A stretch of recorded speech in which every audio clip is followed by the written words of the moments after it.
Hello, massage nerds. I'm going to start today with showing you some tests on how to tell. I'm going to be working the upper arm, so I want to show you some of the tests that might give you an idea of what might be going on. Now, remember that we're massage therapists and we have to stay within our scope of practice. However, this can just give you an idea if the client comes in with a certain complaint to do some testing, but we don't diagnose, okay? We do not diagnose. This is just for you guys. And it does take a little bit of time. Usually, like I have like 6 or 7 for today for the arm. And I'm going to be testing everything from Thoracic Outlet Syndrome to bicipital tendonitis from the bicep, carpal tunnel, pronator teres, and the elbow. So I've got a few tests lined up. So let's start with the first ones. I'm going to show you the first ones on my own, and then I'll get, when the ones that I need a model, I get a model in. So let's start with the Rose test. The Rose test, this is for Thoracic Outlet Syndrome to test. Remember that we have a plexus coming out from C5 to T1, and that comes through the scalenes, underneath the clavicle, and then the pec minor, underneath the pec minor. Sometimes those nerves can get entrapped. I've had clients where they've come in with carpal tunnel syndrome, what we thought was carpal tunnel syndrome, but it was really getting pinched from even up here in the thoracic area. So these tests are important. It can give you an idea of where to work. So when you're working with somebody that has tingling or numbing or coldness in their whole arm or part of the arm or part of the fingers, make sure you address all of it from the brachials all the way down to, all the way down the arm. So let's start with the Rose test, which is the ROOS. This is a little challenging, so you have your client, sit down or stand up, it doesn't matter. But you're going to have them do 90-degree angles. You're going to have them open up their chest just a little bit, like about an inch or 2 back, okay? And then you're going to have them open and close their hands for about 3 minutes. Now, if their hands start, getting numb or they start feeling tingling, then it could be indicative that something's going on, or along the cervical plexus. Now, of course, I would put the timer on and have them do this. I do it kind of fast, but you don't have to do it fast. Now, if your arms get tired, like mine probably will after about 2 minutes, that doesn't mean it's a positive test. Just means that I'm out of shape. Doesn't mean that it's a positive test. So make sure that and remember that they have to kind of go back, like hyperextend it a little bit, and see how long they last without having any pain. And hopefully they don't. Hopefully they don't. But this is the Rose test. Okay, and all they do is open up and close their hands for 3 minutes. And like I said, my arms are now beginning to get a little tired. I haven't timed it. I didn't time it, so it's probably about 1.5 minutes. So you would continue up to 3 minutes. I can feel even part of my back burning, but like I said, that's because I'm holding up my arms. I don't have any tingling. I don't have anything going down my arm. So that means that, it's a negative test for me, thank God. So that's the Rose test, ROOS. Okay, now we're going to do the beer can test. No, not beer can, sorry. Empty can test. Empty cans. So you're going to bring your arms out. Hey, you can pretend you're holding beer cans too. So like you're holding a can, okay, and your arms are like at 90 degrees, and they're going to go prone, like you're pouring out. So it's empty can. So your elbows are out. Try to relax your shoulders. You're holding it here. And then you're going to pour out, so you're kind of upside down, and your elbows are out, and you're going to hold this for about 2 minutes. And this is for the supraspinatus impingement, to see if the supraspinatus is getting, trapped against that chromium process. So this is a good test. If it's positive, you'll feel pain, or they wouldn't even be able to do this. Try to relax your arms. Have your client don't have them do this. Don't have them raise up their shoulders, but relax the shoulders, and you're emptying that can and see if they can hold it for up to 2 minutes, 2 or 3 minutes, kind of like the Rose test, and see if they feel any, because when you raise up your arms like this, remember the supraspinatus and the deltoids both are for, you know, abduction. So they raise your arm. They both help raise your arm for abduction. So if the supraspinatus is being pushed against the acromion process, it would start, you know, they might not even be able to do this. So this is the empty test, the empty can test. The Fallon's test is for carpal tunnel syndrome. So you're going to have them again go to 90-degree angles like shoulder level, and then push their palms facing down forward and try to, you know, push against the hand like this. So what you're doing is, you know, closing all the tendons. There's 9 tendons that go through the carpal tunnel, and the median nerve goes through there. Make sure they drop, that they're not holding it up with their shoulders, but that they drop the elbows and that they can kind of touch the wrist. It's kind of a little difficult for me. I'm not touching like this. It's a little difficult for me. So it's, you know, I might have a little bit, of course, after 37 years. But the median nerve is the one that goes through the carpal tunnel. So if you have problems with this, if they start feeling numbness or tingling into the hands, it could be the median nerve being trapped. But also, I'm going to show you too how to test for the pronator teres, because the pronator teres can also entrap the median nerve. Remember, we can help our clients if it's entrapment. If it's compression from bony structures or osseous tissue, that's something that, you know, usually it's beyond our scope of practice, because we can only work on soft tissue. I can tell my wrists are starting to hurt a little bit. It's probably been about almost close to 2 minutes. And so I am going to stop this, but this is the Fallon's test. And you can also take it, okay, so I was putting pressure on the carpal tunnel this way. So now I'm going to extend the carpal tunnel and go into a prayer mode and extend the carpal tunnel. And a lot of times this also will give you tingling or numbness if you're, you know, hyperextending the muscle, the tendon there, the nerve, the median nerve. So you can also hold this for 1 to 2 minutes and see if there's any numbness, tingling going into the palm or the hand. So this is the Fallon's test. The next test is the Tinel's test, and that's also for carpal tunnel. And all you do is you take 2 fingers and you tap, not too hard, but right over the carpal tunnel, right where the median nerve goes through, and see if they feel any tingling, any sharp pain, any electric pain. Anytime they have tingling, numbness, coldness, sharp pain. And of course, if you feel sharp pain, you stop. I feel a little bit of light pain more on the radial side, but that's also because my thumbs really hurt now. But yeah, this is Tinel's test. That's another test that you can do. And like I said, this is just because you're doing your own assessment to try to figure out, you know, is it really carpal tunnel, or is it coming from the cervicals? Or is it coming from the entrapment from the pronator teres? So make sure that you do some of these tests just to give you an idea of what you're working with. This is the Tinel's test. I'm going to do the Hawkins-Kennedy test, and this is for shoulder impingement. So you're going to have your clients, their arms straight out and then bend at the elbow. And then I'm going to do this rotation here. I'm putting, as you can see, it's raising her shoulder, putting pressure here at the acromion process and the supraspinatus. So if that would hurt, then you might have a positive test. If it does that hurt at all? No. So it's a negative test. And don't put too much pressure because it does hurt. So that will be for the shoulder impingement. Okay, the next is the Finkelstein test, and this is for the Corvian tenosynovitis. And this is for the joint capsule here at the thumb. And you can do it with, your client can do it when they're laying down or standing up.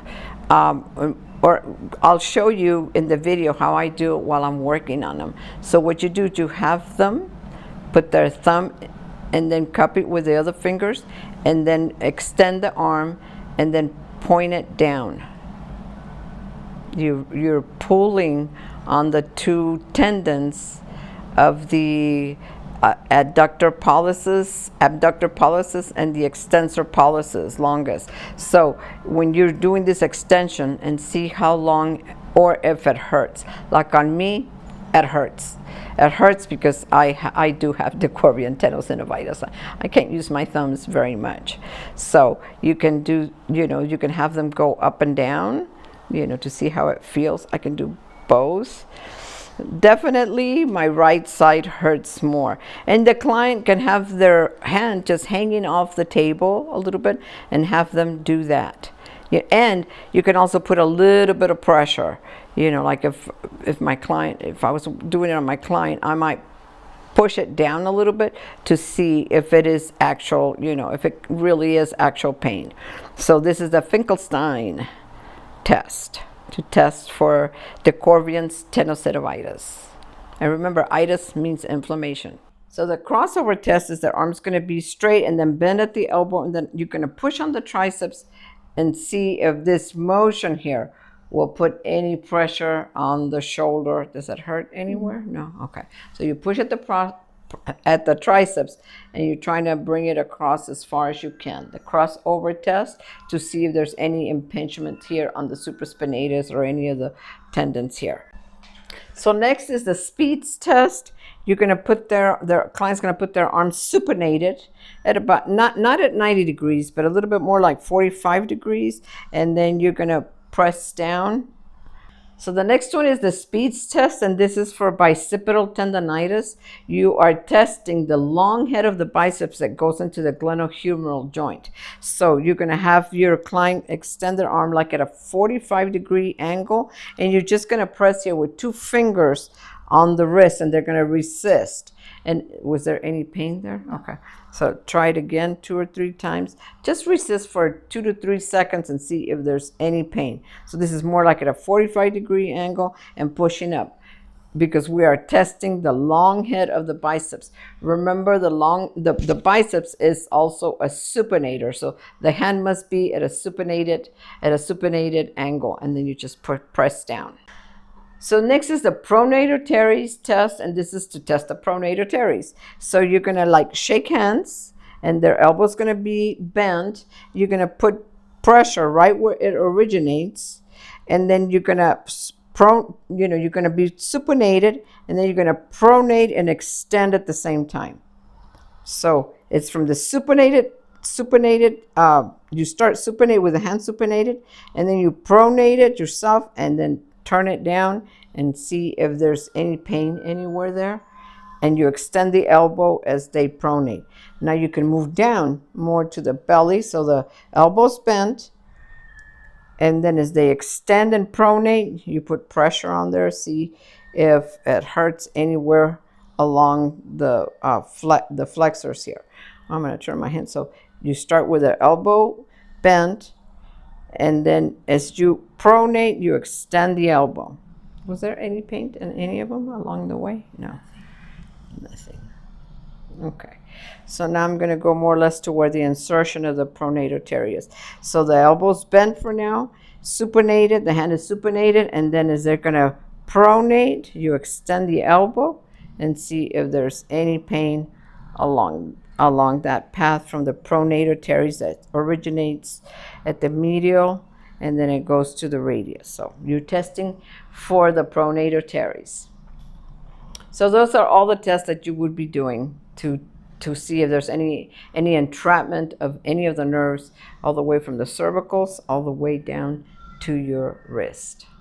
Hello, massage nerds. Today I'm going to be bringing you a very special video. This one is going to be to test.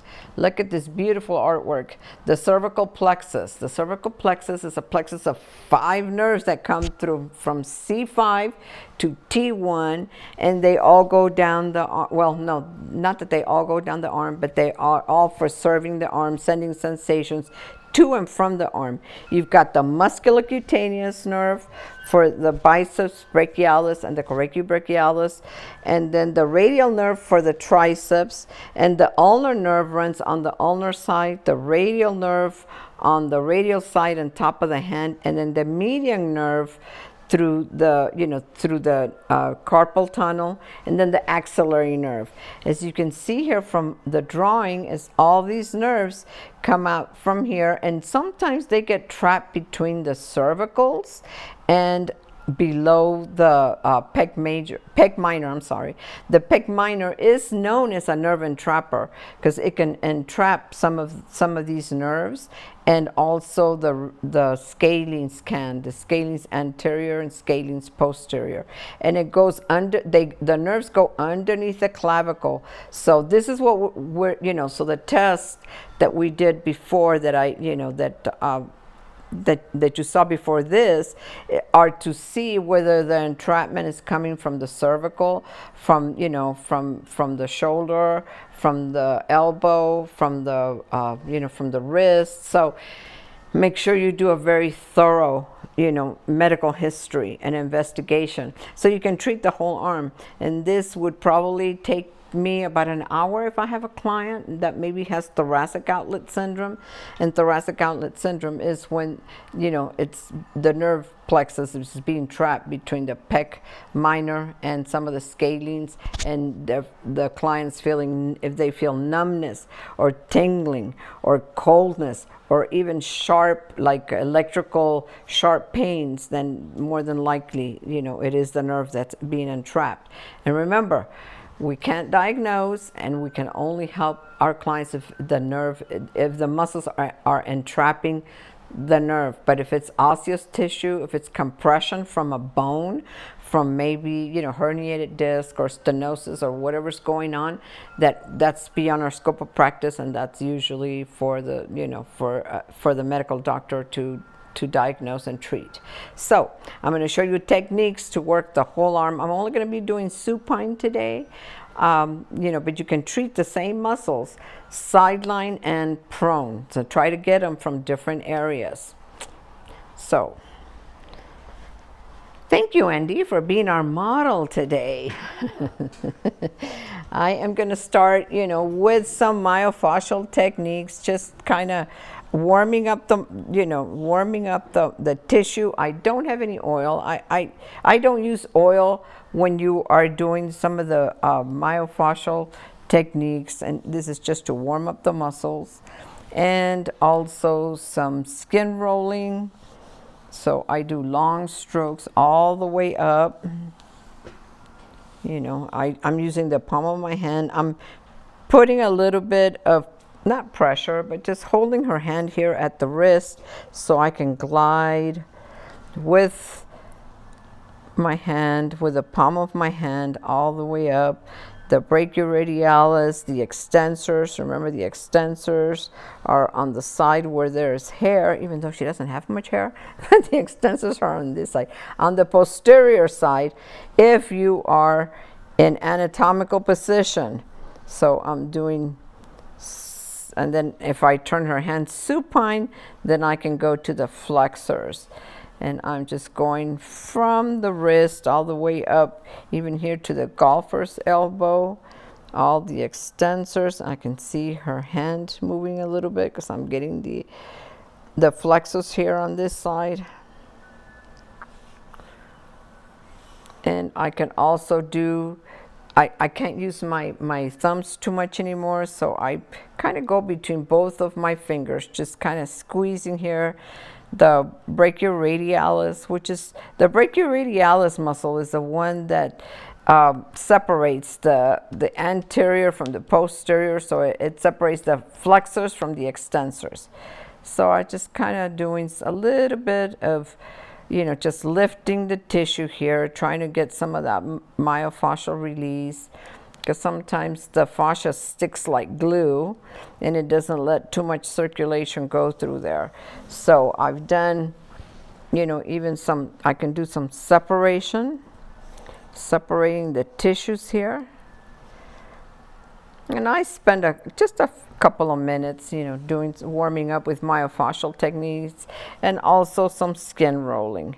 I won't be able to do too much skin rolling because, like I said, my muscles, really hurt me now. My thumbs. I have the Corbian tenosynovitis now, and that was the test, the Finkelstein test. So you can do the skin rolling all the way up, and again, you can go ahead and do some of your treatments. So I like to start up here at the scalenes, because as you can see, this is where it could get trapped. So the scalenes originate from C2 and then C3, C2 for the medius and C3 for the transverse processes. So you can do some circular motions to begin with. And I'm not going to be able to do too much because I don't want all this paint to come off, because I know my fingers are going to get paint. But you can do some circular motion here, just around here. You can come to the contralateral, to the opposite side, and just do some strokes here to, you know, get this muscles warmed up. And then you can go into some kind of a stretch. I'm putting my hypothenar part of the hand underneath her occipital ridge, and then with my left hand I'm pushing away.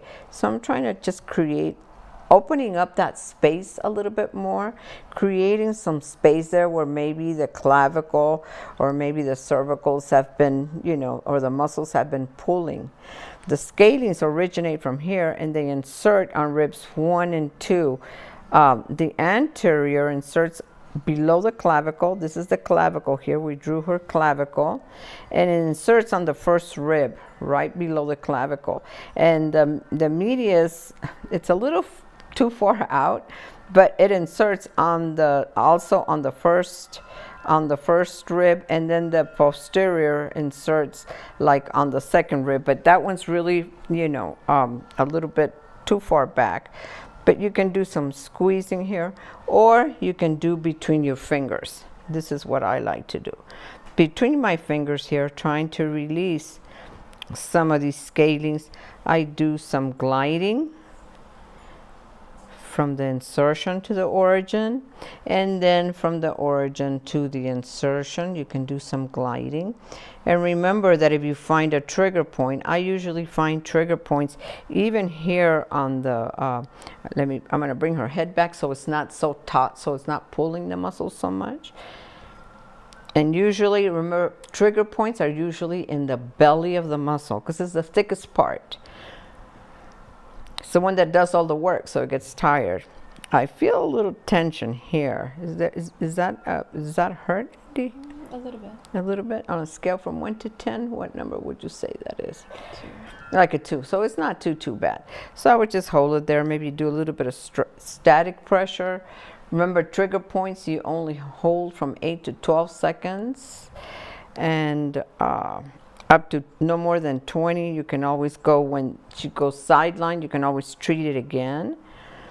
But you want to make sure and address all the scalenes, you know, and the posterior one is difficult to get to. It's really more like around right here. And you can go underneath the clavicle. I like to treat like right superior to the clavicle, and of course I like to start from the sternum. From the sternum all the way up, you treat the sternocleidomastoid, the sternal head, the clavicular head, and just work all the way out laterally, you know, because you're going to get to the scalenes anterior, scalenes medius, and then scalenes posterior. So you're going to get to all of this here to treat the scalenes. And also you can go to the opposite side of the clavicle, you know, you can treat the subclavius all around here. And you can do some long gliding strokes, either just with your thumb or with your fingers. And then I like to do some circular motions like right below her clavicle, because remember that these nerve plexus can get trapped, especially people that wear heavy things on their shoulder. The clavicle starts putting pressure on the nerve plexus. So, and remember, you know, the musculocutaneous nerve goes to the anterior part, the radial nerve, the posterior, the triceps, and then the ulnar nerve and the radial nerve, and then the medial nerve and the axillary nerve. So you want to make sure and treat all of this here, your neck, very well. You know, you can do some glides. I am not using any oil because I don't want to take any of this paint away, this beautiful work, but make sure you work the origins. And this is one of the things that I like to do, is I like to hold her head and just do some lateral flexion. And, you know, where the origin is, or rotation. Some rotation, just kind of, I'm right at the origins of the scalenes. And just create a little bit of movement there as I'm going to the origins, so I can start loosening them up. Do some rotation works a little bit better. It's a little bit easier. I'm usually sitting down when I do this one, but for the sake of the video, I'll stand up for this one here. I'm just going from C2, which is the scalenes posterior originates from C2, the anterior C3, and then the posterior from C6, C7. So, you know, I just go to the origins and rotate the head back and forth to treat all those origins. And like I said, you can glide 1-inch strips from, you know, from the origin to the insertion, or back this way. And once you're done here, you know, treating the scalenes, I like to even just kind of squeeze. I'm kind of squeezing all the muscles, trying to separate the fibers here.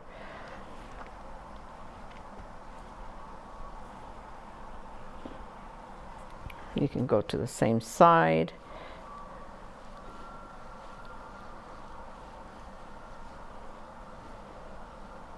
Okay, so now that you're done with the scalenes, we move down to the pec minor. The pec minor is known as the nerve entrapper. It originates from ribs 3, 4, and 5, and it inserts at the coracoid process. When you palpate for the coracoid process, please be very light in your touch, because it is a bony landmark. It's from the scapula. So this is part of the scapula. It's one of the muscles that moves the scapula. And these nerves, you know, usually can get trapped. If this, I'm going to move to this side. If somebody's wearing a heavy purse and it's putting pressure, you know, it's putting pressure right here on top of the clavicle, and the clavicle is, you know, kind of putting pressure on the pec minor here too. So you want to, again, from this side, you want to work the clavicle from top. I'm just curving my fingers underneath on the superior part of the clavicle and pulling it down. And I can also push from the clavicle, from the inferior part, you know, pushing it up. So I'm just creating movement here. And if they have a good clavicle and you can pull it up, that's even better. But you're just trying to work both the superior angle of the clavicle and the inferior angle of the clavicle to create some movement here at the acromion process. Because here at the acromion process, we also have, you know, the supraspinatus that goes underneath the acromion process. So some of the tests that we did were to test for the supraspinatus, because the supraspinatus goes underneath the acromion process, and when they lift their shoulder up, you know, it can get pinched. You know, do abduction for me, like raise your arm right here. Yeah, when you do the abduction, that can impinge the supraspinatus. The acromion process can pinch the supraspinatus there on that side. So you want to make sure and test for that. So once you want to go ahead and treat the pec minor from the origin, you know, to the, you can do gliding strokes. And if you have a woman with large breasts, you can ask them to cup their breast, and, you know, so that you can do the gliding movement here and they feel protected. So, and then I try to push down a little bit here on the coracoid process. I'm using the palm of my hand, okay? So I'm going here from the third, fourth, and fifth, fourth, and third ribs, all the way up to the coracoid process. You treat this. And another way to get to the pec minor is you go, remember the pec major forms the axillary fold, so you can go underneath and then just push, like try to get your fingertips underneath the muscle, and with the upper hand, with the left hand, just work that muscle.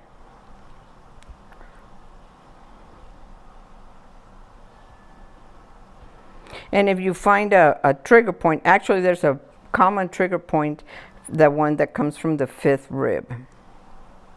So you want to hold it there anywhere from 8 to 12 seconds. And you can also work over the sheet, may I? It's like you can just work it over the sheet too, that's okay.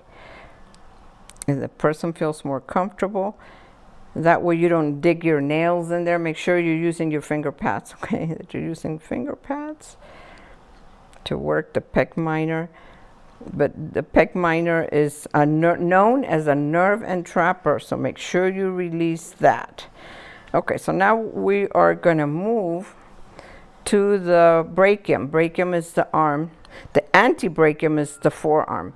So now that we've worked the pec, the scalenes, and work even right here, the supraspinatus, we can even do some traction. I like to put my hands like this and just kind of cup the shoulder and do a little bit of stretching here. For the supraspinatus and the scalenes, you can just do a little bit of movement.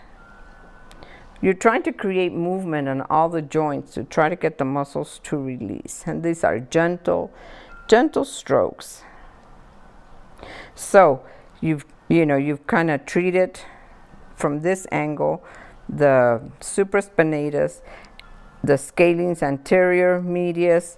I didn't get too much into the posterior because that's usually treated better from the sideline position, and the pec minor. So now we're going to move into the deltoid. Now I will start using some oil here. The deltoid, the biceps brachii, the brachialis, and the coracobrachialis.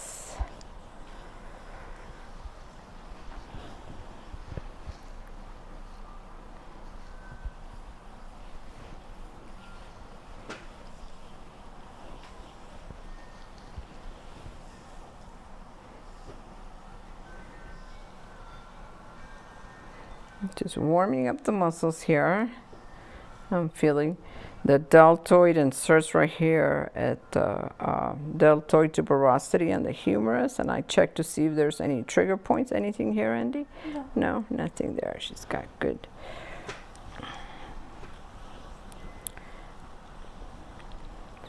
Okay, so in the supine, you turn her hand supine, then you can start treating the biceps.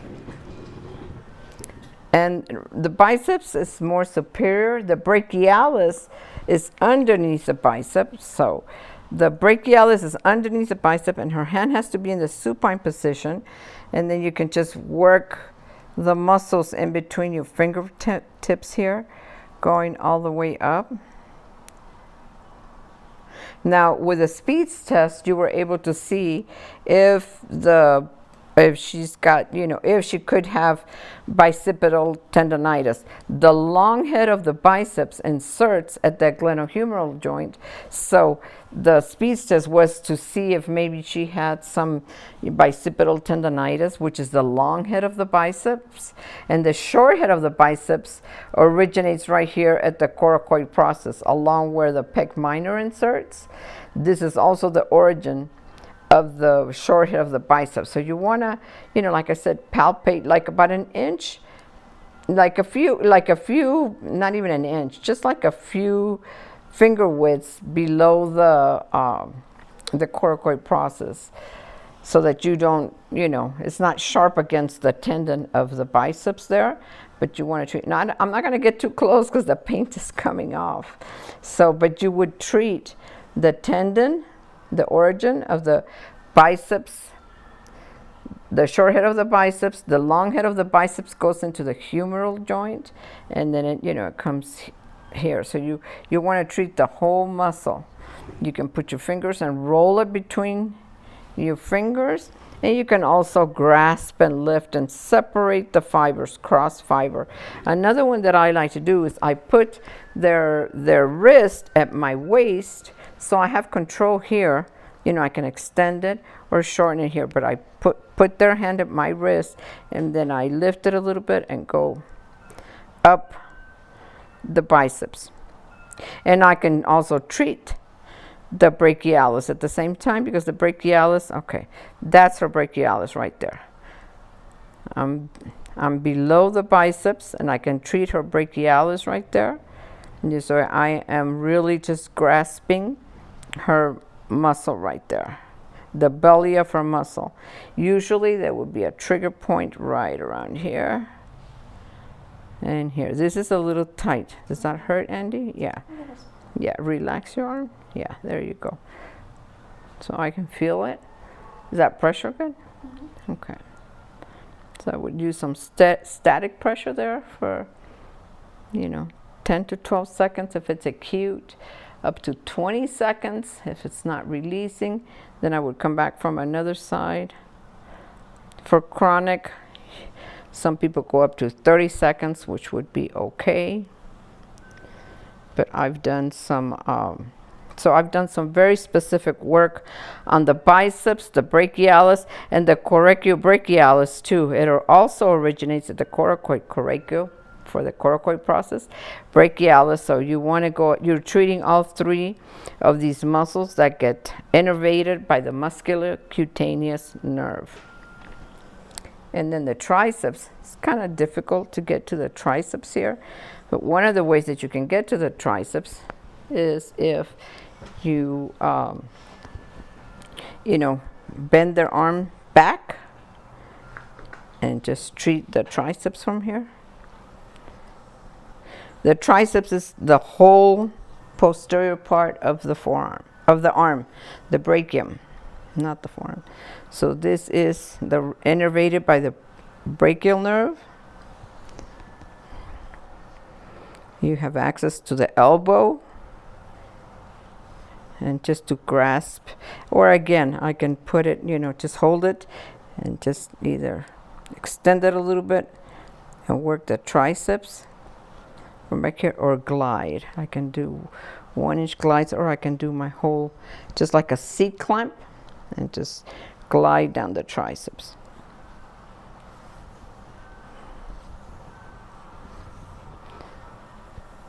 And you always want to assist the arm at the elbow to put it back.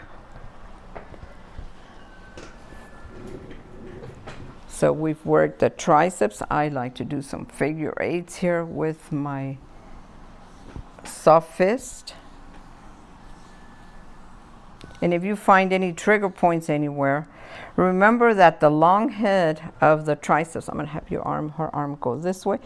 The long head of the triceps originates right at the scapula, and sometimes this long head gets trapped between the teres major and teres minor. So the biceps, the long head of the biceps will be right here, and then here's the teres major and minor, and then sometimes they entrap that long head. So make sure you treat the origin of the triceps, because it can get entrapped between those two muscles sometimes. I know I have clients that most of the times they have quite a bit of pain here, and of course you can treat this while she's in the prone position. It might be easier with the arm hanging off the table, so you might want to do that there, but make sure you get the head of the triceps.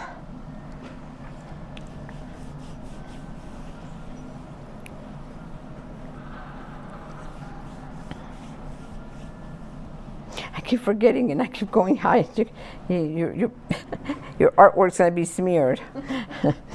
Okay, so now we're moving down to the forearm, to the antebrachium. The antebrachium is the forearm. And so I am going to go ahead and just address the brachioradialis. Remember, the brachioradialis is the one that separates the anterior from the posterior, and I can use the heel of my hand just to do some stretching of the fascia here, try to warm it up.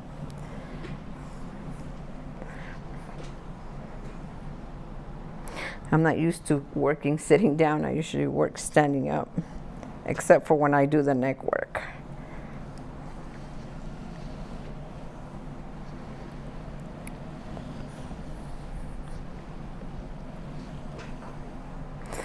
So you turn the palm supine.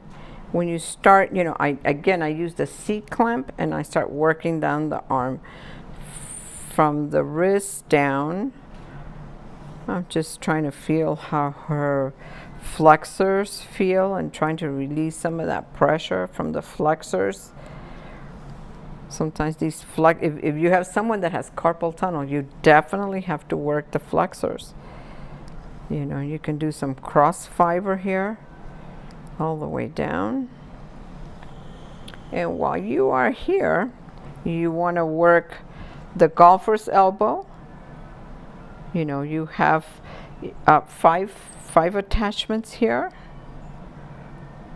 Okay, so right here at the medial epicondyle, where you have 5 tendons that originate, you can do work with your finger pads, 2 or 3 fingers, or with your thumb if you can still use it, but I advise you to try not to use your thumbs too much.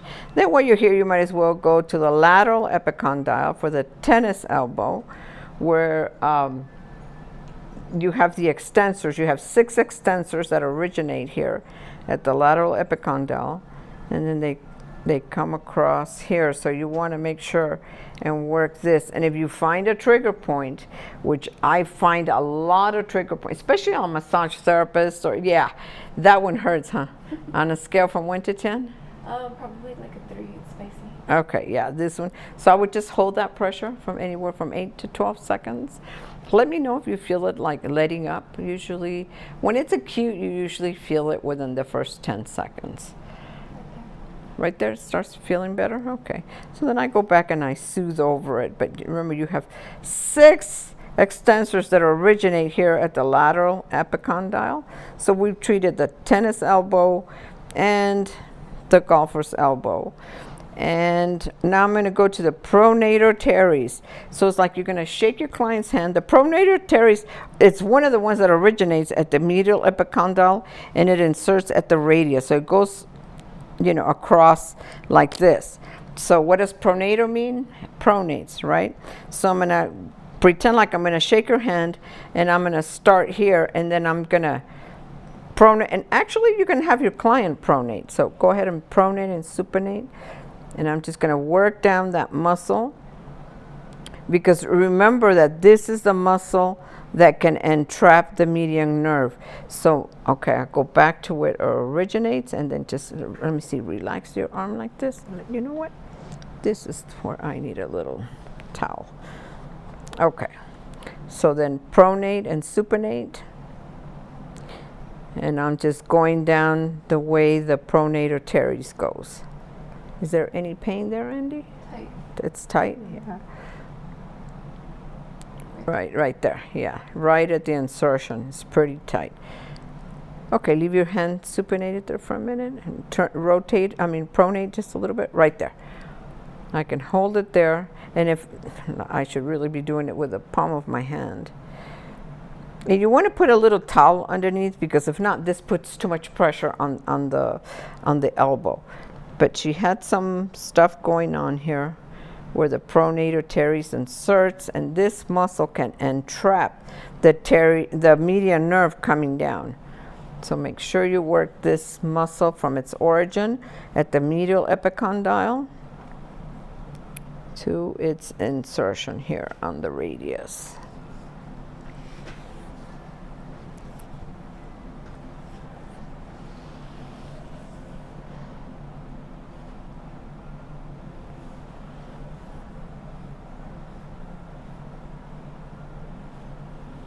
This is such detailed work, guys. This is, you know, extremely detailed work. You would spend the whole arm. If you have somebody that's coming in with carpal tunnel syndrome or thoracic outlet syndrome, you want to address, because a lot of times, you know, you can start at the I like to start at the neck, the cervicals, and then work down, because maybe by the time I get to the carpal tunnel, maybe it's released because it was coming from up there, or maybe it's already released because it was, you know, was the entrapment from the pronator teres. So you want to make sure and address all the muscles here before, you know, you work it down. That's how I like to work it, from the source all the way down, so maybe it'll release. So one of the other ones that I like to do here is I am going to have her for extend and flex her. Yeah, perfect. Slowly, as much as you can, back, all the way back. Well, I am putting a little bit of pressure, a little bit of tension at the flexors and extensors. Because if it is the flexors and extensors that are causing some of that carpal tunnel, doing this movement will really start loosening up. So anytime you have somebody that has carpal tunnel syndrome, please check the flexors. And obviously the extensors too, because they work together. You can do this 2 or 3 times, going back and forth. Okay, let's do it again. And if they are in pain, you don't put too much pressure, okay?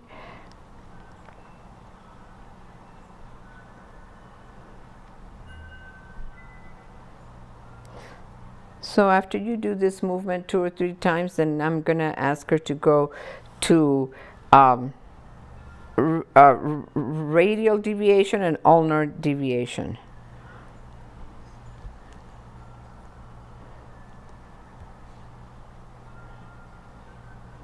Radial deviation is away from the midline, and ulnar deviation is towards the midline. So that would be radial deviation because it's towards the radius, and then ulnar towards the pinky. One more time.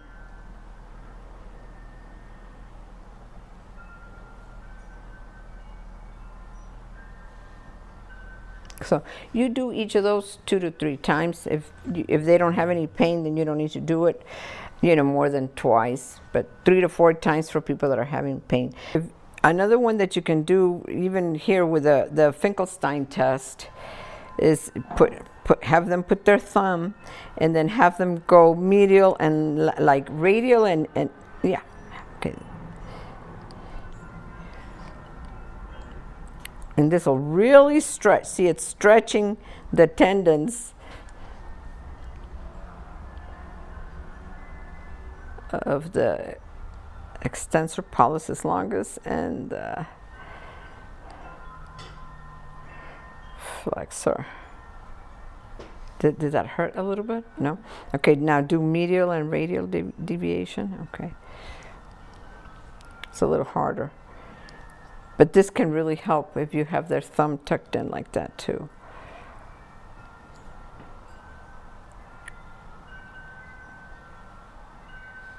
So it'll help the thumb. So now we've worked on the forearm muscles, all the forearm muscles.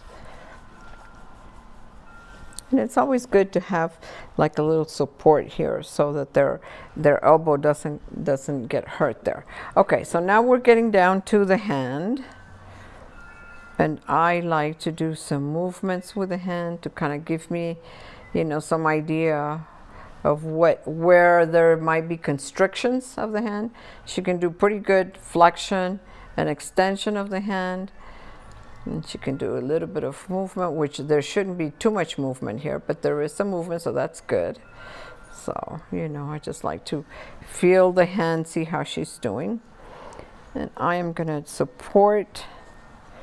put some support here and have her in the supine position so I can treat the carpals. Remember, the carpal tunnel is right here, and this is where my little tools come in. You know, where I can start working here to separate the carpals here. And be careful with a hook or hamate, because it's hamate. It's one of the carpals that has like a real sharp edge. So don't do too much pressure. But I like to just work some of the, the carpals here to separate them. And even here, right where the carpal tunnel begins. So this is detail work. You can spend, 5 minutes on the hand, working in between, each one of the carpals, scraping gently, and even the metacarpals. I like to go in between the metacarpals.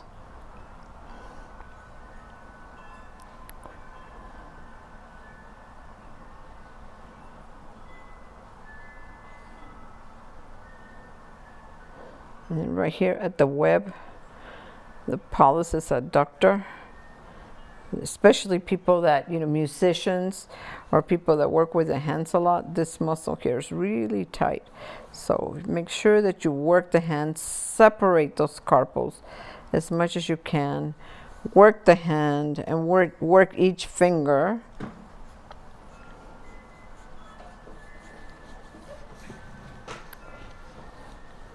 And then on the top of the hand too, you can also work right. I'm going right. Okay, here's our metacarpal right here.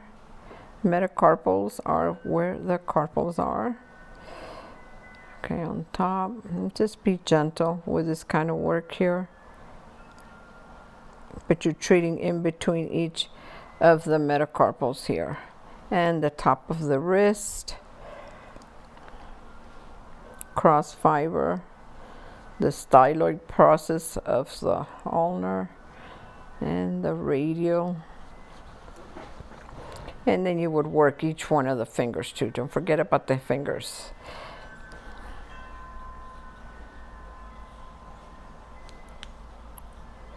So this should take you about half an hour to treat, just the arm. If somebody's having issues with any tingling or numbing, remember the ulnar nerve is two and a half fingers, and then the radial nerve will be this 2.5 fingers here also. So if they feel numbness and tingling here, it's the ulnar nerve. If they have numbness and tingling here, it will be the radial, and then the median nerve is into the palm, and that's where they start losing grip, where they drop things and they can't hold on to things. So you've treated, all of this, the whole arm, all the nerves that come, that can get entrapped from the cervicals, here to the pec, the scalenes, or even some of the, through the forearm and the arm.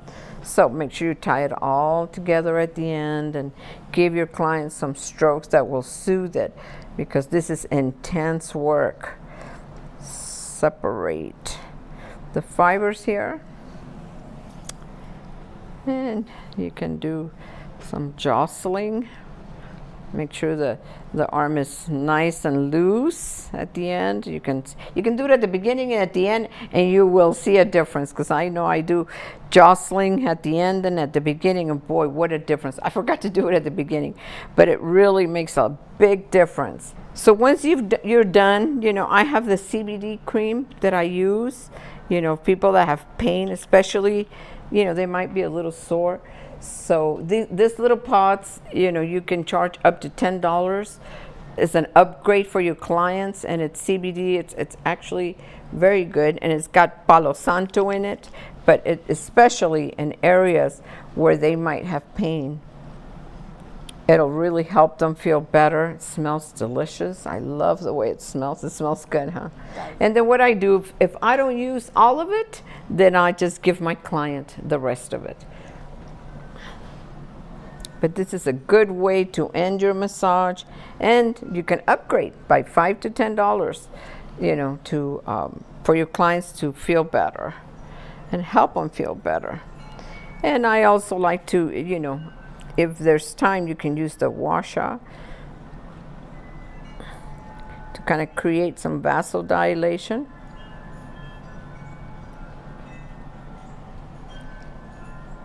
And I'm just showing you real quick how I would use it, but this is really good it'll tell you where there's stagnation. Like even with me just doing a little bit here, I can tell there's a little bit of stagnation there.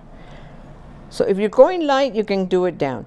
But if you're doing it hard, then you need to do it up towards the blood flow, towards venous return. Remember, we always go towards where the veins drain. So look at, I did it really quick right here, and it started getting red. So that tells me there's a little bit of stagnation there. So you always want to move towards venous return. So this is working very specifically with the arm to treat either carpal tunnel or, you know, the thoracic outlet, or even the bicipital groove from the long head of the biceps, or the tennis elbow, golfer's elbow. So I've given you a lot of stuff in a little bit of time. So anyway, I hope you like it. Please share, and please, you know, leave us comments. I see that I don't get as many comments as I used to at the beginning. So I really still need the comments, the likes, the shares. That helps keep our channel to keep growing. So until the next time, create a great day.